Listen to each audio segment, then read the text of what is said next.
This is Tim Horn with AIDSmeds.com, and I have the pleasure of being here today with Dr. David Hardy, who is the director of the Division of Infectious Diseases at Cedars Sinai Medical Center in Los Angeles.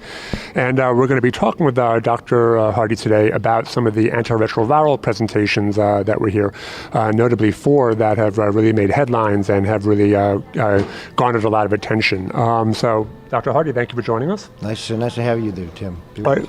Let's first talk about one of the most exciting presentations here, which was regarding the quad pill, which is Gilead's 4 drugs in one combination containing cobicistat, which is their Norvir booster, with elvitegravir plus Truvada. And I know that they had some very good success of that versus a triplet, so I'm just wondering if you could comment on that.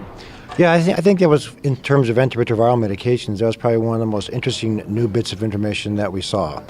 Just to put this in context, these were phase 2B studies, meaning that they are studies in which small numbers of patients, basically about 50 patients in the quad study, in the quad arm of the study, and about 25 in the triple arm of the study were compared over a 24-week, fairly short period of time. And as you mentioned, this was the first time we really got to see what the performance of all 4 medications in one pill in an HIV-positive patient population looked like, versus what is considered to be the first-line therapy for most patients in the U.S. today, a triplet. The interesting thing about this is that the 2 studies look very similar in terms of their ability to suppress viral load. Right around 80% of patients were suppressed at 24 weeks if we include even those who dropped out for reasons not due to HIV viral load breakthrough. So it was a very, very, I think, reassuring sort of virologic evaluation of this. The thing I think people need to remember, and you said it actually in your introduction, cobicistat, Gilead's new booster, is actually a derivative of ritonavir.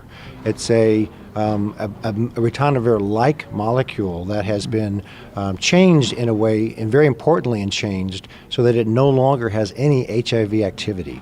We have to remember that ritonavir was once a full-fledged protease inhibitor, but because of its toxicity, persons couldn't take it at full dose. So it has now really become only a booster at very low dose, 100 milligrams or 200 milligrams per day. The important thing about cobicistat, what's really different than ritonavir, is that they altered its molecular structure so that it no longer has any anti-HIV activity. They also did something that's also very important in altering its structure, and that was to make it more combinable with other medications. Ritonavir by itself does not combine well with other drugs, and that's very, very important. So cobicistat does combine well. It does not have any anti-HIV activity that might induce resistance in the protease gene. And so far it looks like its activity is very comparable in a short-term, small study to that with a triplet. The concerns I think that are going to continue to be with this, and we saw a little bit of this in the cobicistat in the quad versus the triplet study, and that was the side effects. As you might expect, about 25 patients who got a triplet had primarily psychoneurologic side effects, problems with insomnia, dreams, sleepiness, things like that. In the quad arm, what we saw was 2 things. One were GI side effects, and it was true that the nausea was about the same in both arms of the study, but the diarrhea was a little higher in the quad arm of the study, and that's something that I think we're going to need to watch more carefully in the future. The other thing that came out in this in this presentation was that there was a mild increase in serum creatinine with the quad medication, and although we did see very nicely how this was not due to an alteration of what we call glomerular filtration rate, the main way that creatinine, a cellular waste product, is excreted from our body, but it may have an effect on what's called the kidney tubule. And the kidney tubule is a secondary way that the body eliminates waste products.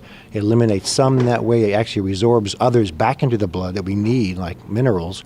But this is also the part of the kidney where tenofovir can sometimes have where tenofovir does have its toxicity. So I think the initial information about the quad compared to a triple looks really, really good in terms of antiretroviral suppression. What we're going to need to watch, though, in a larger number of patients in the phase 3 studies that are yet to start any month now, probably the next couple of weeks in some places, is how the side effects play out. This is something we really got to watch very carefully.